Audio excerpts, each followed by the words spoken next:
오늘부터 우리가 사도행전 말씀을 함께 나누기를 원하는데요. 오늘은 우리 지난 특별 새벽기도 이어서 나오는 본문인데 사도행전 2장 42절 이하 47절의 말씀입니다. 사도행전 2장 42절부터 47절까지 말씀입니다.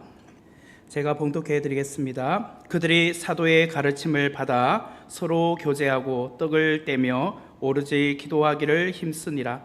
사람마다 두려워하는데 사도들로 말미암아 기사와 표적이 많이 나타나니 믿는 사람이 다 함께 있어 모든 물건을 서로 통용하고 또 재산과 소유를 팔아 각 사람의 필요를 따라 나눠주며 날마다 마음을 같이하여 성전에 모이기를 힘쓰고 집에서 떡을 떼며 기쁨과 순전한 마음으로 음식을 먹고 하나님을 찬미하며 또 온 백성에게 칭송을 받으니 주께서 구원받는 사람을 날마다 더하게 하시니라.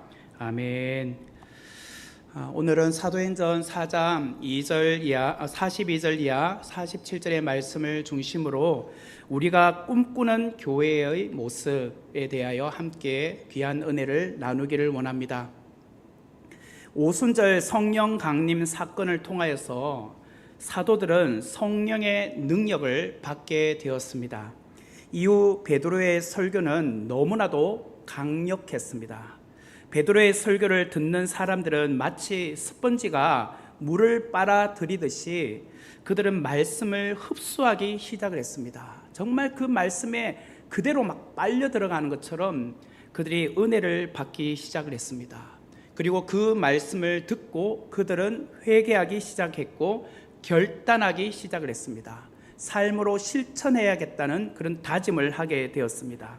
이렇게 말씀을 듣는 사람들은 먼저 세례를 받게 되었고 그리고 그들 가운데 3,000명이나 되는 많은 사람들이 하루에 초대교회 성도들이 되었습니다. 이것이 오늘 읽지 않았지만 앞부분에 나오는 내용들입니다. 사도행전 2장 41절에 보면 이런 말씀이 나오죠. 그 말을 받은 사람들은 세례를 받음에 이날에 신도의 수가 3,000이나 더하더라.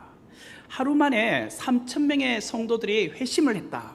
너무나 놀랍지 않습니까? 오늘 이런 일이 있으면 기네스북에 나야 될 만큼 큰 역사라고 하실 수 있겠죠. 이처럼 성령이 하시는 일은 너무나도 놀라웠습니다. 초대 예루살렘 교회는 폭발적으로 성장하기 시작을 했습니다.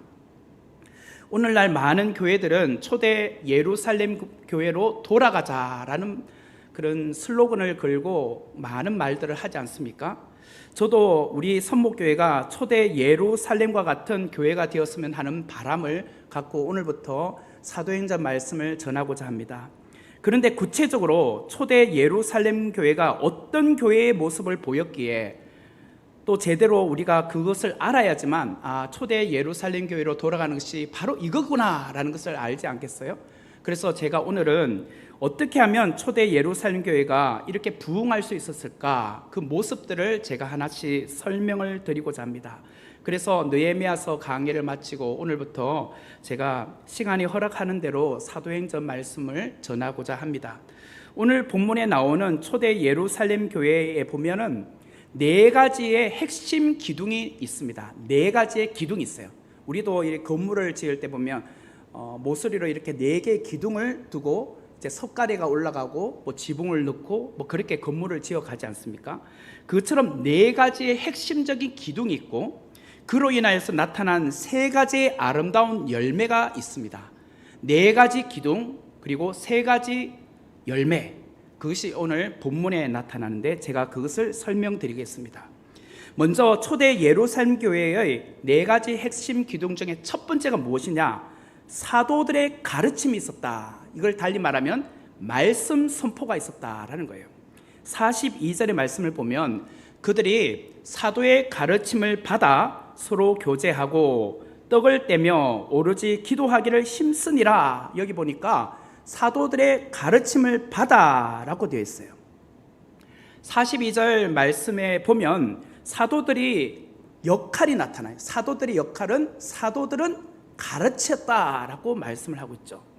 그래서 사도들은 말씀을 가르치는 일에 힘썼다라고 오늘 42절은 말하고 있습니다. 모든 조직 사회들마다 그들의 어떤 역할들이 있지 않습니까? 회사에 가면 사장은 사장의 역할이 있고 또 사원은 사원의 역할이 있어요. 그리고 군대에 가면 장군들의 역할이 있고 또 사병들의 역할이 있습니다. 사병이 장군들의 역할을 하지 않잖아요. 또 장군이 사병의 역할을 하지는 않잖아요. 다 각자의 역할들이 있다는 거예요. 교회도 기본적으로 보면 목사의 역할이 있습니다. 목사로서 가장 중요한 역할이 무엇이냐? 말씀과 기도에 전무하는 것이 목사의 역할이라는 거예요. 사도행전 6장 3절과 4절의 말씀을 보세요. 형제들아, 너희 가운데서 성령과 지혜가 충만하여 칭찬받는 7을 택하라. 이것이 곧 안수 집사를 택하는 거예요. 그런데 조건이 성령과 지혜가 충만한 사람, 칭찬 듣는 사람이라 하죠. 우리가 이 일을 그들에게 맡기고 4절에 보면 우리는 오로지 기도하는 일과 말씀 사역에 힘쓰리라. 바로 사도들은 이런 모든 일들은 집사님에게, 교회 직분자들에게 맡기고 사도들은 오로지 기도와 말씀 사역에 집중하겠다고 말씀을 하고 있어요. 제가 부교육자로서 사역했던 3개 교회가 있었습니다. 이 3개 교회들은 나름의 규모가 있는 교회들이었습니다. 제가 유학하기 이전까지 사역했던 것은 서울시 송파구 석촌동에 있는 송파제일교회입니다. 우리 교단 소속인데요. 거기서 제가 사역을 했고 또 미국에 가서 유학을 하고 공부가 끝나고 그곳 미국에서 세리투스 장로교회라는 곳에서 사역을 하게 되었습니다. 그리고 또 한국으로 스카웃되어서 와서 서울 서초구 우면동에 있는 새로운 교회에서 사역을 하게 되었습니다. 그런데 이 3개 교회의 공통점이 있습니다.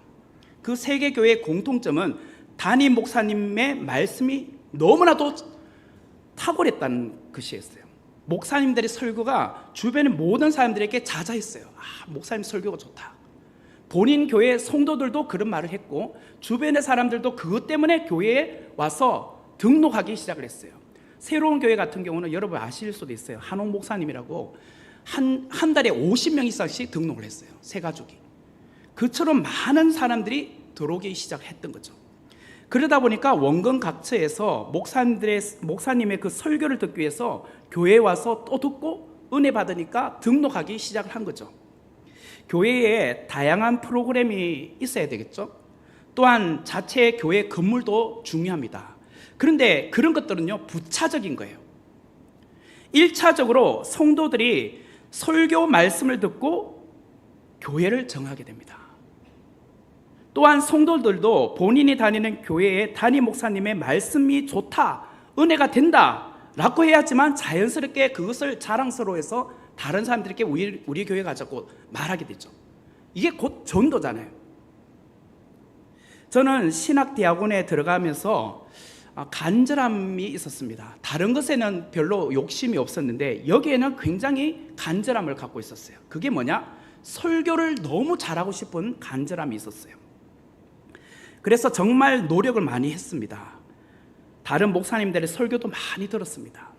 똑같은 본문을 가지고도 대략 한 10명 이상의 설교를 들었습니다. 오늘 예를 들자면 A라는 설교 본문을 가지고 한다면 최소한 그 주간에 10명 이상의 목사님의 설교들을 다 들었습니다. 똑같은 본문으로. 이분은 어떻게 하나, 이분은 어떻게 하나. 책도 많이 읽었습니다. 그기에 관련된 책들도 많이 읽었어요. 또 이분은 어떤 용어를 사용하는가, 심지어는 그분의 모션 하나하나까지 자세하게 살펴보았습니다. 그리고 매번 저의 설교를 녹음을 했습니다.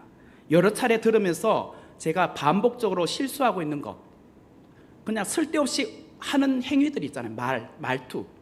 그런 것은 굳이 안 써도 되는 용어들은 가려내고, 또 이제 동영상을 이제 나오면서는 부자연스러운 몸 동작은 없는지, 손짓은 없는지, 막 무의미하게 계속 하는 반복되는 행동들 있잖아요. 그런 것들도 제가 체크하면서 수정을 하고 고치려고 했습니다. 그래서 그 다음 설교할 때는 이 부분은 내가 고쳐야지. 내 시선은 또 어떻게 보고 있나? 이쪽만 너무 쳐다보나? 이쪽만 너무 쳐다보나? 그리고 골고루 보고 있나? 또 그런 것까지도 다 혼자서 체크를 하면서 늘 설교를 잘하고 싶은 그런 간절함이 있었어요. 특별히 성경 말씀을 그 자체를 배우고 싶어서 저는 미국으로 또 유학을 가게 되었습니다. 뭐 굳이 안 가도 되지만 한국에서 합동신학대학원에서 한 것으로만 해도 마무리할 수 있지만 또 제가 더 성경신학을 배우고 싶어서 구약신학 석사 과정을 하게 되었습니다. 뭐 그 이후에 또 목사 과정, 그 박사 과정도 하긴 했지만 그리고 월요일 쉬는 날에는 시간 나는 대로 저는 설교 전하는 말씀과 별개로 또 스스로 성경 공부를 했습니다. 이번 주간에 어떤 본문이 있다면 그 본문, 설교 본문과 아무 상관없이 또 다른 어떤 책으로 제 나름의 또 어떤 제 연구를 하기 시작했습니다. 하지만 이것만 있어서는 안 된다는 것을 후에 깨닫게 되었습니다. 전 처음에는 그렇게 열심히 하면 설교를 잘하는 줄 알았어요. 근데 나중에 깨닫는 것이 무엇이냐? 성령의 능력을 받아야 된다는 것을 알게 되었습니다. 깨닫게 되었다는 거예요. 아무리 성경 공부를 많이 하고 또 아무리 내가 모션을 잘하고 그런 것을 훈련을 해도 성령의 능력을 받지 아니하면 소용이 없다라는 것을 제가 깨닫게 되었어요. 그리고부터 제가 무엇을 했을까요? 성령의 능력을 받기 위해서 간절하게 기도하기 시작을 한 거예요. 그렇게 엄청나게 정말 성령의 능력을 달라고 간절하게 기도를 순간순간마다 했었습니다. 교회는 가장 먼저 하나님의 말씀이 올바르게 선포되어야 되지 않겠습니까? 복음서에 보면 엠마오로 내려가던 두 제자가 부활하신 예수님을 만나게 됐는데 처음에는 그분이 예수님인지 알아차리지 못했어요. 분명히 내 옆에 같이 예수님이 가고 있음에도 불구하고 이분이 부활하신 예수님인 줄 전혀 눈치를 못 챘다는 거예요. 결국은 말씀을 깨달을 때 부활하신 예수님이 진짜 예수님이라는 것을 깨닫게 되었다는 거예요. 예수님은 사탄의 시험을 무엇으로 이겼죠? 말씀으로 이기셨습니다. 성도는 말씀을 들어야 믿음이 생기고 말씀을 붙들어야 사탄의 시험을 이길 수 있어요. 또한 말씀을 제대로 알아야 영적으로 깨어날 수 있어요. 그래서 말씀이 무엇보다도 중요한 거죠. 성도라면 말씀을 체계적으로 공부하셔야 됩니다. 제가 강단에서 설교할 때 눈에 들어오는 성도들이 있습니다. 종종 눈에 들어오는 성도들. 어떤 분이 들어올까? 좋은 사람요? 아니요. 좋은 사람은 몰래 졸기도 하겠지만 저는 제 설교를 노트에 적는 분이 눈에 들어옵니다. 그런 습관과 자세가 정말 중요한 것 같아요. 필요한 것 같아요. 우리의 기억력은 한계가 있지만 그래서 늘 귀로만 듣는 것보다 말씀을 적어 놓으면 집에 가서 그래도 한 번이라도 더 보잖아요. 안 보시는 분도 있겠지만 언젠간 또 보지 않겠습니까? 기록을 해야 그것이 남아 있습니다. 예를 들자면 인류의 역사를 보면 기록한 것만 남아 있어요. 아무리 그분이 좋은 일을 했고 좋은 말을 했었어도 기록에 남아있지 않으면 잊혀지게 됩니다. 하지만 기록에 남아있기 때문에 그것이 역사가 되는 거예요. 예를 들자면 조선왕조실록, 뭐 고려 역사, 삼국사 뭐 이런 것들이 다 기록에 남아있기 때문에 오늘날 그것이 회자되고 역사로 사극에도 나오는 거 아니겠습니까? 아, 그 당시에 누가 살았다는 것을 역사책에 기록되어 있으니까 결국은 우리는 기록이 참 중요한 것 같아요. 기록. 저의 이야기를 잠깐 하려고 합니다. 화면에 보시면 이게 그 노트예요. 제일 위에 보면 김오식이라고 되어 있고 13편이라고 되어 있죠. 그리고 14, 15, 16 그리고 4편을 제가 가져왔습니다. 이 13편은 안에 이렇게 열어보니까 그 다음 화면을 보일까요? 보니까 잘 안 보일 거예요. 조금만 이렇게 확장해가지고 저 왼쪽 편의 제일 위쪽만 한번 보여주시면 좋겠는데 거기 보면 1993년도라고 되어 있어요. 1993년 13편의 첫 페이지예요. 3페이지에 보니까 1993년이라고 되어 있는데 저것이 제가 제 설교 노트예요. 그게 뭐냐면 제가 중학교 1학년부터 주일 오전 예배, 새벽 예배, 주일 저녁 예배, 수요 예배 제가 참석하는 예배마다 다 설교 노트를 들고 갔어요. 저기 보이시나 모르겠다.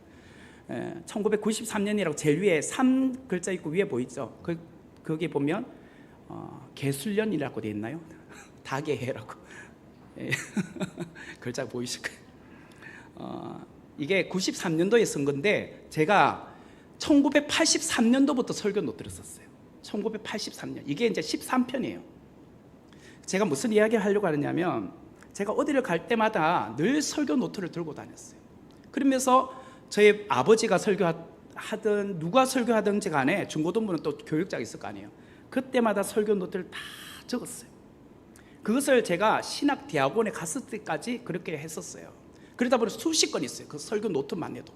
그래서 저는 그것을 한 번씩 이렇게 보면서 내가 그때 누구를 통해서 어떤 말씀 들었구나 라고 확인도 하고, 또 지금은 사실 그렇게 하지 않아요. 왜? 지금은 워낙 좋은 시스템이 있잖아요. 핸드폰을 녹음하면 되잖아요. 어떤 분이 설교 저분 설교 좋은데 하면 제가 녹음을 해요. 녹음을 하고 그걸 가지고 집에 와가지고, 여러분 아실 거예요. 네이버 클로바 노트. 클로바 노트에 그 프로그램 돌리면 다 녹취가 그대로 다 나옵니다. 뭐 오타도 있지만 그래도 기본적으로 오늘 이분이 무슨 말을 했는지에 대한 내용이 쫙 나옵니다. 그걸 또 요약 정리해 달라고 하면 또 요약 정리까지 나와요. 요즘 그런 시스템이 있기 때문에 제가 녹음은 안 해요. 하지만 어디를 가면 제가 꼭 설교 녹음을 합니다. 왜? 내가 참고하고 싶어서. 여러분 중에 그 일주일에 새벽 예배나 수요 저녁 예배나 금요 저녁 예배나 주일 오전 예배, 주일 오후 예배, 이렇게 일주일을 한 번도 안 빠지고 교회를 나온다면 일주일에 9번의 설교를 듣습니다. 다시 말하면 제가 9번 설교하고 있다는 뜻이에요. 제가 무슨 이야기를 하려고 하느냐면, 이렇게 많은 설교를 듣는데 여러분들 그것을 얼마나 여러분들이 소화하고 계십니까? 얼마나 기록하고 그것을 잘 정리정돈하고 계십니까? 이 외에도 여러분 유튜브를 통해서 뭐 여러분 좋아하는 어떤 교회 목사님 설교도 들을 수 있지 않습니까? 그렇게 수많은 설교를 들을 수 있는 기회가 있는 시대에 우리는 살아가고 있습니다. 설교의 홍수 시대에 살아가고 있죠. 그런데 오늘 우리는 그렇게 많은 설교를 듣고 있지만 그냥 귀로만 듣고 마는 거예요. 여러분들이 만약에 이런 것들을 잘 기록하고 정리정돈만 해놔도 여러분 성경의 맥을 뚫을 수 있습니다.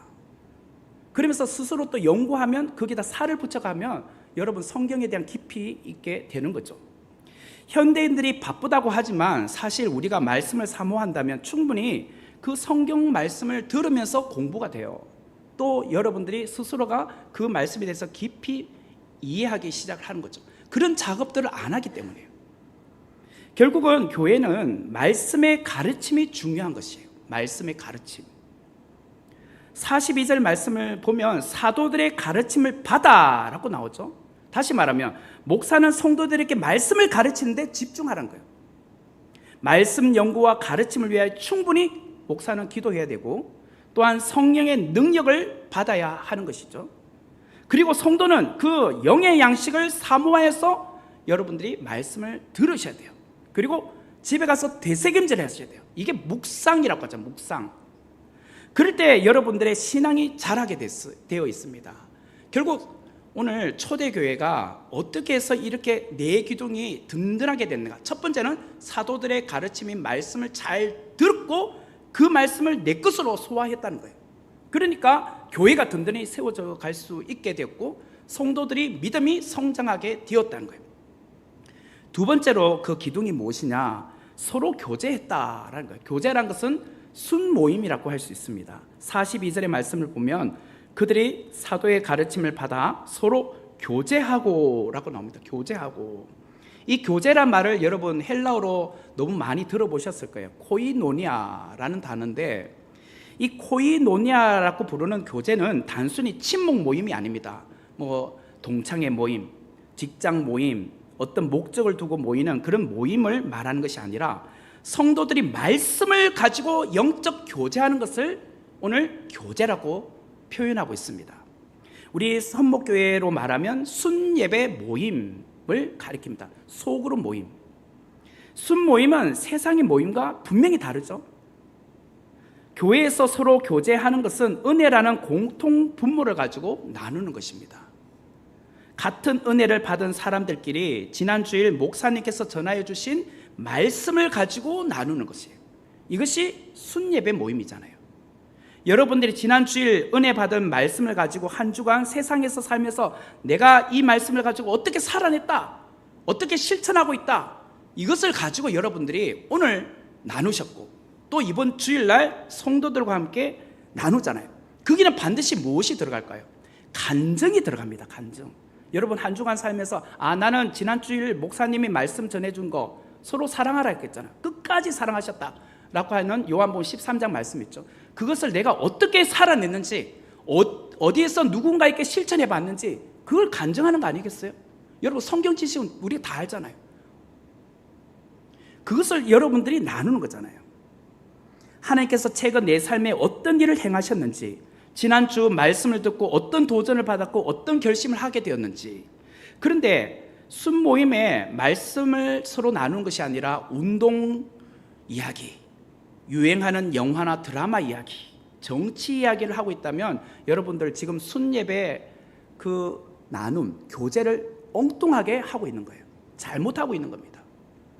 교회 다닌다고 다 성령 충만한 사람이 아니듯이 교인들끼리 모여서 나눈다고 해서 다 성령에 충만한 그런 나눔이 또 아니라고 볼 수 있어요. 어떤 모임을 가보면요, 이야기만 하고 있어. 건강 이야기.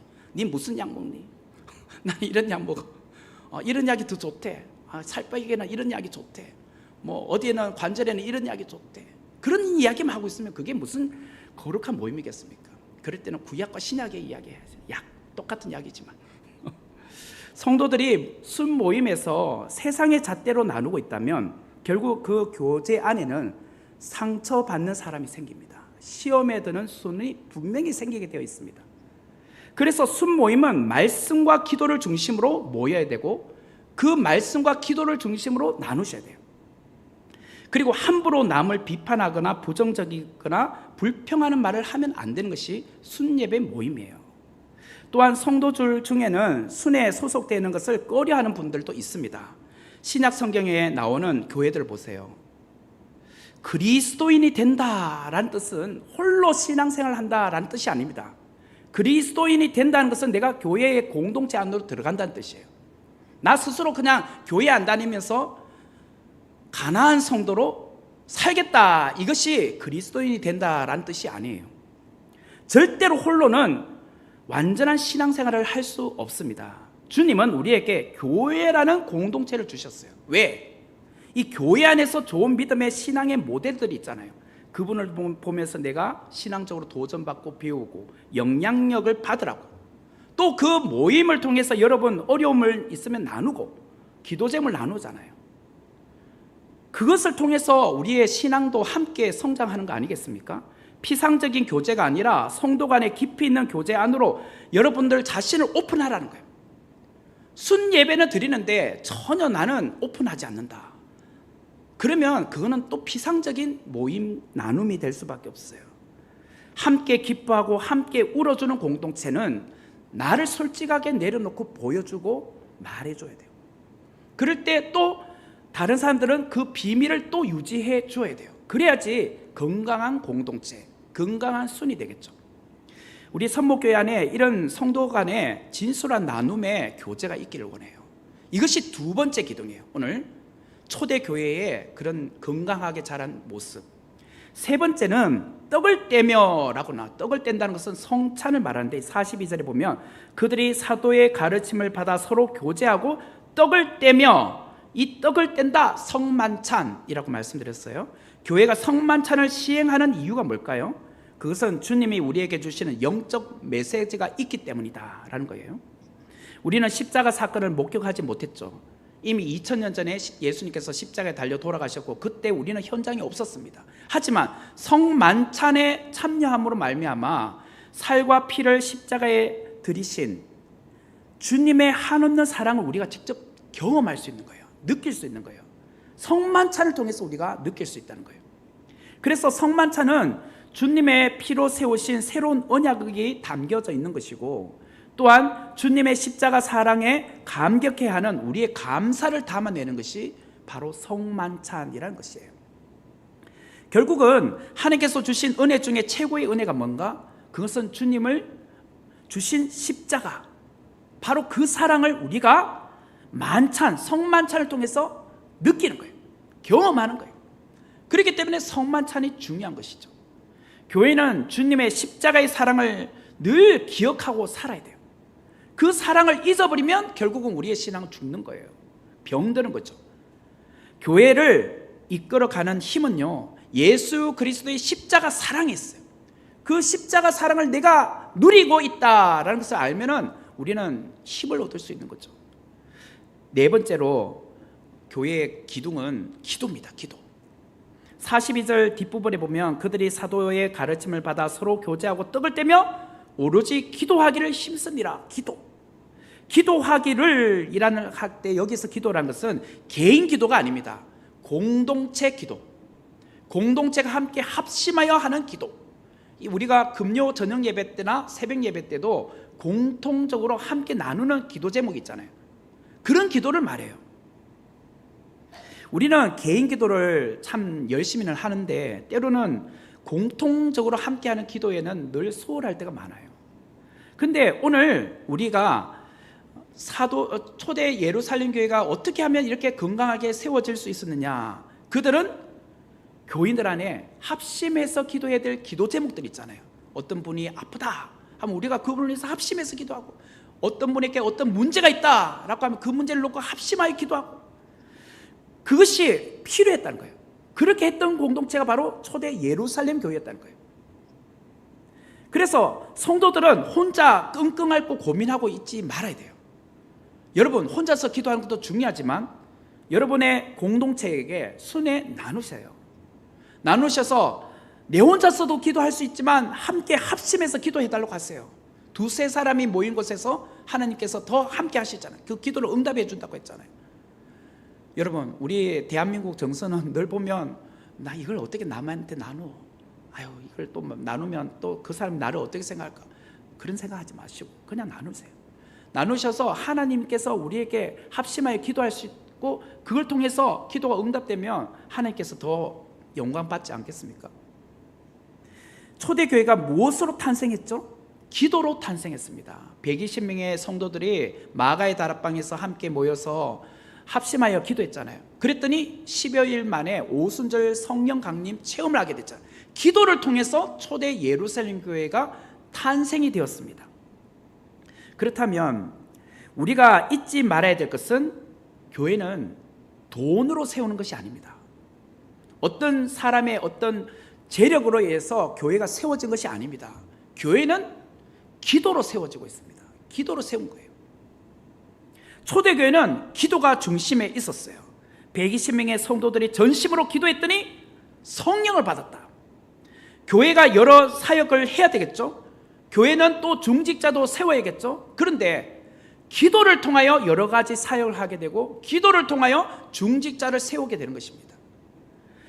그러므로 기도보다 앞서서 사역하거나 기도보다 앞서서 무슨 일을 하지 말라는 거예요. 중직자도 기도를 통하여서 세우라는 거예요. 우리 선목교회가 이번 하반기에 중직자 10명을 세웁니다. 장로님 1분, 안수 집사님 6분, 그리고 권사님 3분을 세우게 되는데, 특별히 지금부터는 정말 기도에 힘써야 됩니다.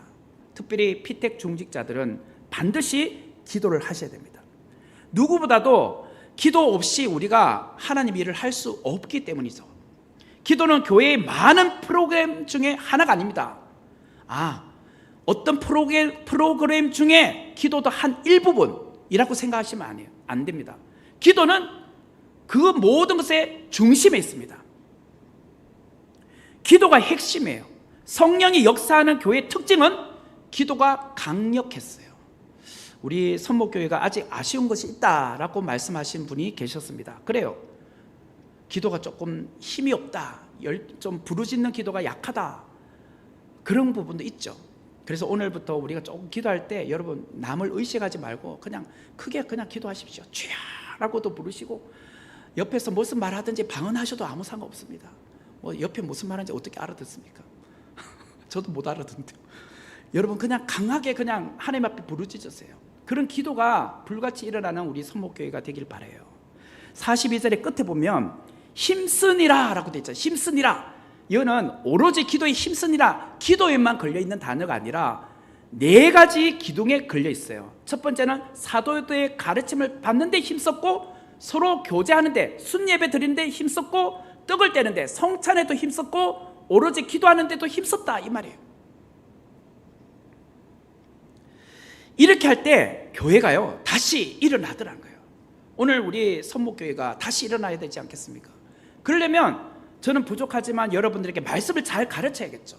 은혜로운 말씀을 전해야 되고, 또 여러분들은 그 말씀을 가지고 순회 가서 나누셔야죠. 세상 이야기 하는 게 아니잖아요. 말씀을 가지고 나누는 거잖아요. 그리고 우리가 성찬식에 있을 때는 정말 그 십자가의 은혜를 생각하는 거죠. 그리고 기도를 해야죠. 기도. 순에서 가장 중요한 것은 여러분들이 나눔을 통해서 들어온 기도 제목들이죠. 그것을 한 분 한 분을 생각하면서 여러분들이 그 사람을 붙들고 기도해 드렸죠. 그래서 순 예배를 너무 급하게 마치지 마세요. 좀 다른 걸 조금 못하더라도 기도 시간 확보해 놓고 하세요. 야, 우리 전체 시간 1시간이라고 하면 기도 시간이 20분이 필요하다면 하다가 40분 되면 마치세요. 그리고 기도를 20분을 하셔야 되잖아요. 기도가 더 중요한 거 아니겠습니까? 좀 나누면 조금 덜 하더라도 그러다 급하고 이제 마칠 시간 2분밖에 안 남네, 어떡하지? 그냥 알아서 기도합시다. 그러면 안 되잖아요. 그래, 기도는 꼭 이렇게 중요하게 여기셔서 순예배 중에 기도 시간은 꼭 확보하세요. 그래서 합심하여 간절하게 기도하는 우리 모두가 되길 바라요. 그렇다면 이 네 가지 기둥에 전심을 다했더니 하나님께서 그 초대교회에 어떤 열매를 주셨을까요? 오늘 우리 선목교회는 어떤 열매를 초대교회를 통해서 배워야 될까요? 세 가지 열매가 있어요. 첫 번째는 기사와 표적이라는 열매를 주셨어요.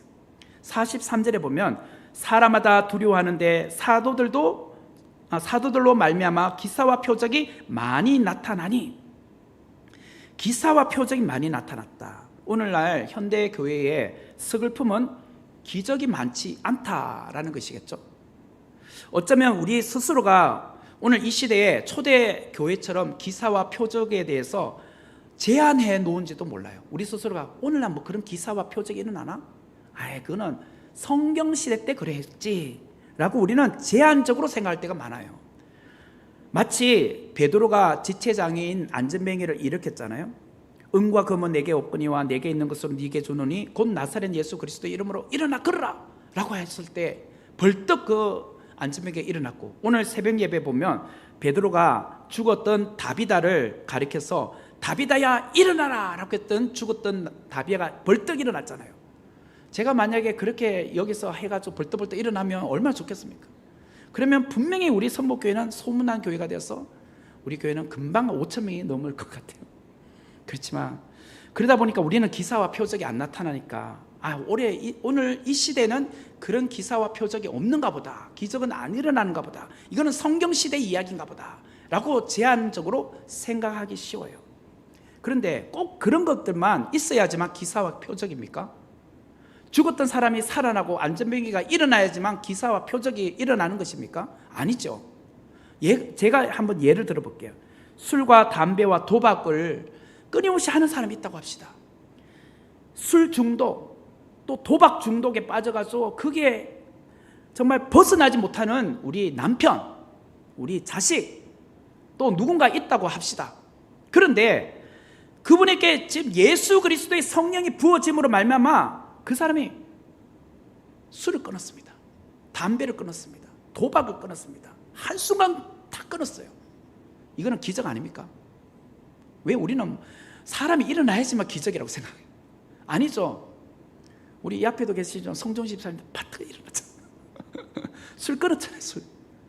그 기적 아닙니까? 오늘 이 시대도 기적이 일어나고 있는 거예요. 분노와 불안감과 불면증으로 늘 마음에 근심 걱정으로 잠을 못 이루는 사람, 그런 분이 오늘날 숙면합니다.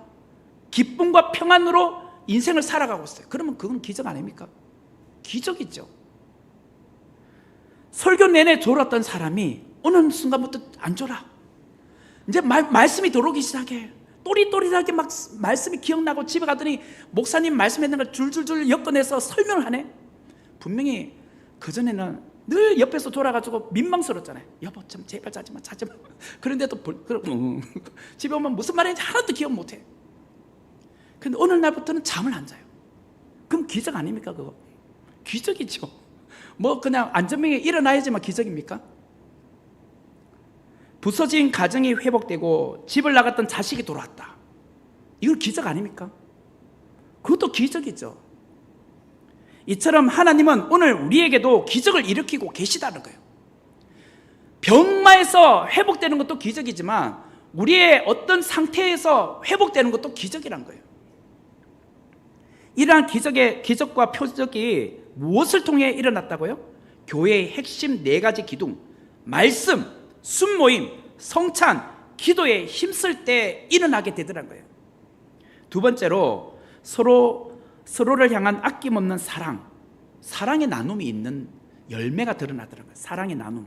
44절과 45절 말씀에 보면 믿는 사람이 다 함께 있어 모든 물건을 서로 통용하고 또 재산과 소유를 팔아 각 사람의 필요를 따라 나눠주며, 오순절 사건으로 인하여 나타난 뚜렷한 현상이 무엇이냐면 성령께서 사람들 안에 고질적인 이기심을 다 무너뜨려 버렸다는 거예요.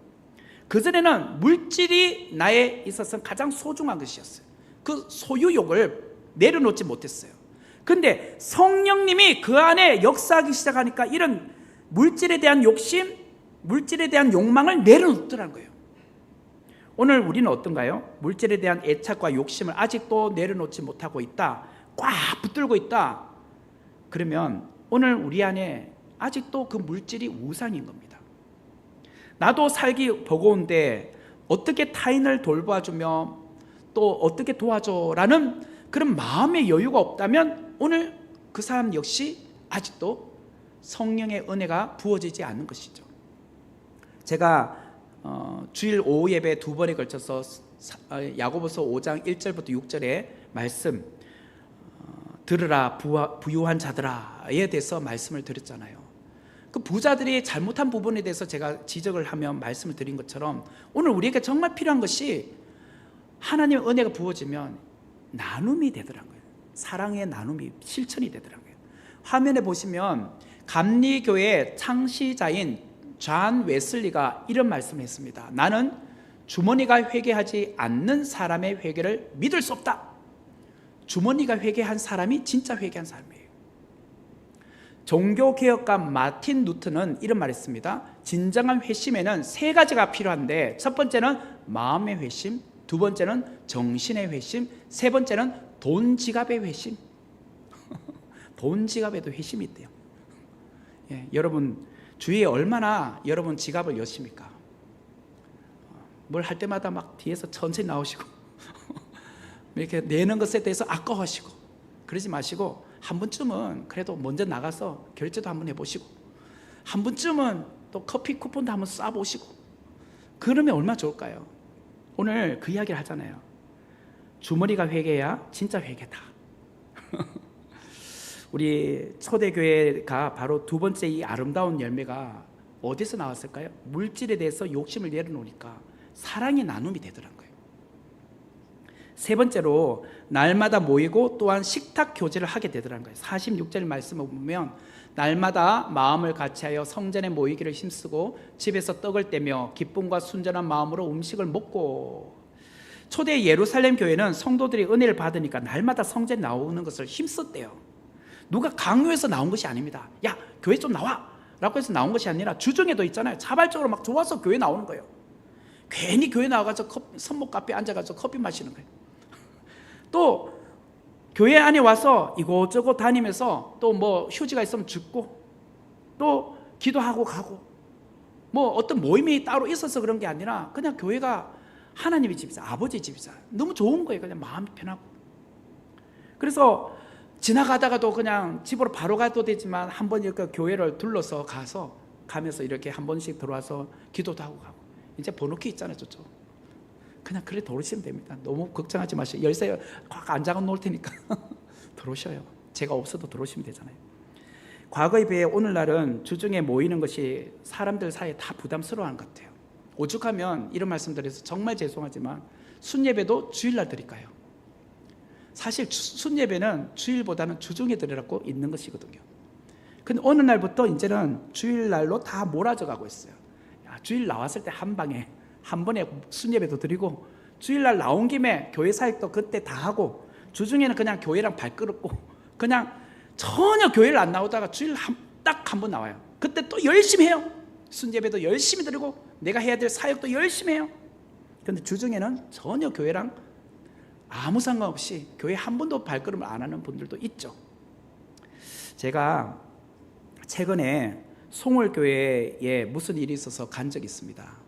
그 송월교회 건물들이 이렇게 본당이 있고 이쪽 건너편 쪽에 보니까 또 옛날 건물인지 모르겠어요. 거기 있는데 거기 4층에 인천 밀레니엄 제자 아카데미라는 그 방이 있었어요. 그게 이제 옛날부터 뭐 신학 평신도 사역자를 위해서 이렇게 했대요. 그래서 지금은 이름을 바꿔서 인천 밀레니엄 제자 아카데미라고 해서 상반기 12주, 하반기 12주를 이제 성경 공부를 거기서 운영을 해요. 그래서 교회 안에 있는 교육자들이 하는 게 아니라 외부 강사들이 와서 그분들에게 페이를 주고 이제 성도들이든 주위에 있는 다른 교회 성도님들이 와서 그 강의를 들어요. 상반기 12주, 그러니까 석 달이죠. 하반기 12주. 근데 화요일하고 목요일마다 나와요. 오후 6시부터 9시까지. 아니 6시 반부터다. 6시 반부터 9시까지. 그 70분씩 하더라고. 중간에 쉬는 시간 있고. 그래서 제가 그렇게 해서 4강이 있죠. 하루에 2강씩. 그래서 제가 우연히 거기를 가게 되었는데 제가 어떤 분에게 물어봤습니다. 화요일도 나오시고 목요일도 나오시면 수요 저녁 예배, 금요 저녁 예배는 본교회 안 가시나요? 간대요. 주일날은 당연히 교회 가는 거죠. 그럼 언제 쉬세요? 월요일하고 토요일을 쉬어요. 주 5일 근무잖아요. 주 5일을 교회 가는 거잖아요. 얼마나 말씀을 사모하면 말씀을 배우고 싶어서 나갈까요? 저 같으면 그냥 유튜브를 통해서 그런 비슷한 유형의 강의 들으면 안 되나요? 저 같으면 그런 것을 찾아서 그냥 인강으로 들으면 안 되나요? 그런데 인강으로 듣는 것은 한계가 있다는 거죠. 그분들이 직접 가서 강의를 듣고 싶다는 거죠. 생생한 현장의 그 강의를 듣고 싶은 거죠. 그래서 바쁜 직장생활하고 거기 와서 뭐 자기들끼리 뭐 하나씩 뭐 빵도 가져오고 김밥도 싸들고 와요. 그래서 나눠 먹으면서 그렇게 강의를 들어요. 제가 그걸 보면서 그렇구나. 지금도 저렇게 열심을 갖고 모이는 사람들이 있구나. 초대 예루살렘 교회가 그러했다는 거예요. 날마다 주의 전에 모이기를 힘썼다. 여러분, 오늘 우리에게는 그런 열정이 있습니까? 제가 뭐 날마다 나오라는 뜻은 아닙니다. 적어도 수요 저녁 예배 나오시고 금요 저녁 예배는 나오셔야죠. 오늘 여러분들처럼. 여러분들은 해당 사항이 아닙니다. 늘 보면요, 꼭 이렇게 이야기할 때는 꼭 들어야 될 사람은 안 오고 안 들어야 될 사람들은 늘 나와 있어. 여러분들 정말 다 칭찬 들어야 될 분인데 그렇잖아요. 오늘 우리에게 어쩌면 이게 정말 필요한 것 같아요. 정말 말씀을 들을 수 있는 이 기회가 있다는 거. 제가 한 번씩 성도들 신방을 가잖아요. 뭐 여기 김선녀 권사님, 이제 돌아가셨던 백옥선 권사님, 뭐 이렇게 몇 분들의 권사님들이 이렇게 신방 다녀보면 한때는 열심히 새벽 예배 나오셨던 분 아니에요. 여기 김선녀 권사님 같은 경우는 거기 구선정 옆에 교회 집이 있잖아요. 저한테 무슨 이야기 했냐면 원로 목사님, 담임 목사님 때 늦잠 주무시면 내가 거기서 띵동 이렇게 종을 땡겼대요. 그래서 목사님 깨운 적도 있었다. 그걸 뭐 몇 번이나 저한테 이야기하더라고요. 그러니까 늘 새벽에 본인이 제일 먼저 가서 문 열고 그렇게 했다더라고. 그런데 지금은 그렇게 나오고 싶어도 건강이 허락하지 않으니까 못 나오는 거잖아요. 그래요. 이 교회에 나올 수 있다는 것은 건강이 허락해야지만 나올 수 있습니다. 이게 언제까지 가능하다고 생각하십니까? 이게 언제까지? 그렇죠? 그러므로 이렇게 건강을 주셨을 때 우리가 더 열심히 부지런히 하나님 앞에 나와야 되지 않겠습니까? 기도해야 되지 않겠습니까? 그리고 이들은 집에서 떡을 떼며 기쁨과 순전한 마음으로 음식을 먹었다. 집에서 떡을 떼며, 이게 무슨 말일까요? 주중에 각자 돌아가면서 순예배를 드렸다는 거예요. 그 집에서 뭐 예를 들면 하나씩 음식을 가져와서 나눠 먹기도 하고, 아니면 오늘 내가 그냥 식사 대접할게 하고 본인 집에서 식사를 준비하든지 그러했다는 거예요. 우리가 이전에도 다 그렇게 하지 않았습니까? 코로나 이전만 해도 다 집집마다 돌면서 주중에 예배 드리지 않았습니까? 그런데 어느 날부터 보니까 이제 코로나 겪으면서 이제는 다 그런 게 불편해진 거예요. 자기 집을 오픈하는 것도 불편하고, 또 그냥 주중에 떠는 것도 불편하고, 그냥 주일날 와서 그냥 할 때 다 그냥 끝내고 말자는 거죠.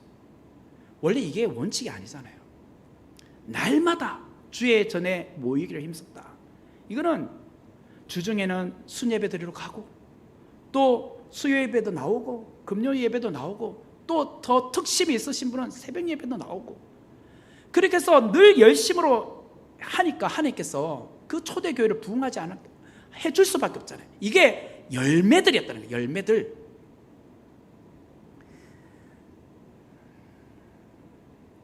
(47절의) 말씀을 보면 하나님을 찬미하며 또 온 백성에게 칭송을 받으니 주께서 구원받은 사람을 날마다 더하게 하시니라. 이런 열매들이 맺히게 되니까 어떻게 됐냐? 초대 예루살렘 교회에 아름다운 열매들이 맺어지게 됨으로써 어떻게 되었는가?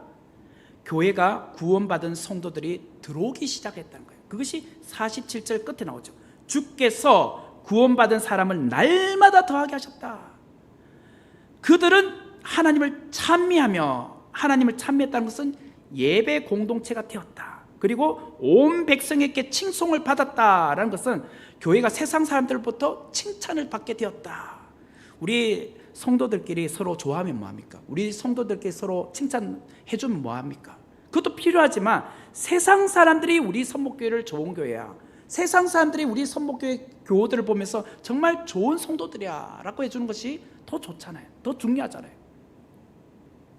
교회가 문턱이 높아서 들어오기 어렵다, 교회가 성을 쌓아놓은 것처럼 들어오기가 부담스럽다, 그런 교회가 되면 안 되잖아요.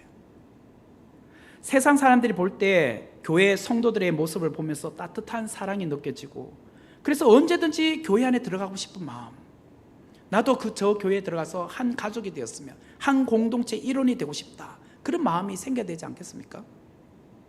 이런 교회는 주께서 구원받은 사람들을 날마다 더하게 해주세요. 진정한 교회의 성장은 주님께서 주도하는 거예요. 주님께서. 구원은 주께서 하시는 일이라는 것이죠. 우리가 전도도 필요합니다. 그러나 주님께서 구원받은 사람들을 마음문을 열어서 들어오게 해주셔야죠. 그것이 진짜 전도 아니겠습니까? 그러기 위해서는 우리는 오늘 교회의 4가지 기둥을 명심하셔야 됩니다. 4가지 기둥, 뭐라고 했습니까? 말씀, 사도의 가르침 말씀. 2번째, 서로 교제, 순예배 나눔, 소그룹. 3번째, 떡을 떼며 성찬. 4번째, 기도에 힘썼다. 이 4가지 기둥이 잘 세워지면 하나님께서 거기에 아름다운 열매를 주세요. 아름다운 열매 3가지. 첫 번째, 기적이 일어난다. 2번째는 서로 사랑의 나눔이 풍성해진다. 3번째, 날마다 교회에 모이고 식사 교제가 이룬다. 그러면서 나타나는 결과는 그 교회가 날마다 주께서 부어주시는 은혜로 성도들이 넘쳐나는 거예요. 모이게 된다는 거예요. 새 가족들이 들어오기 시작한다는 거예요. 우리 선목교회가 이런 교회가 되어야 되지 않겠습니까? 우리가 아무리 뭐 해도 이런 법칙을 좀 알았으면 좋겠어요. 이런 요걸만 잘 알면은, 이런 교회가 정말 좋은 교회가 되는구나, 이런 것을 잘 실천할 때 하나님께서 우리 선목교회에 부흥을 주시겠구나. 그래서 우리가 이런 교회가 되기를 꿈꾸며 나아가기를 주의 이름으로 축원합니다. 같이 기도하도록 하겠습니다. 은혜로우신 하나님 감사합니다. 오늘 우리 선목교회가 주께서 주시는 구원받은 사람이 날마다 더하여지는 은혜가 있기를 원합니다. 그리하기 위해서 우리 교회 안에 4가지 기둥인 말씀과 교제와 성찬과 기도의 힘쓰므로 우리 교회 안에 정말 그런 부흥이 일어나게 하여 주옵소서. 예수님의 이름으로 기도하옵나이다. 아멘.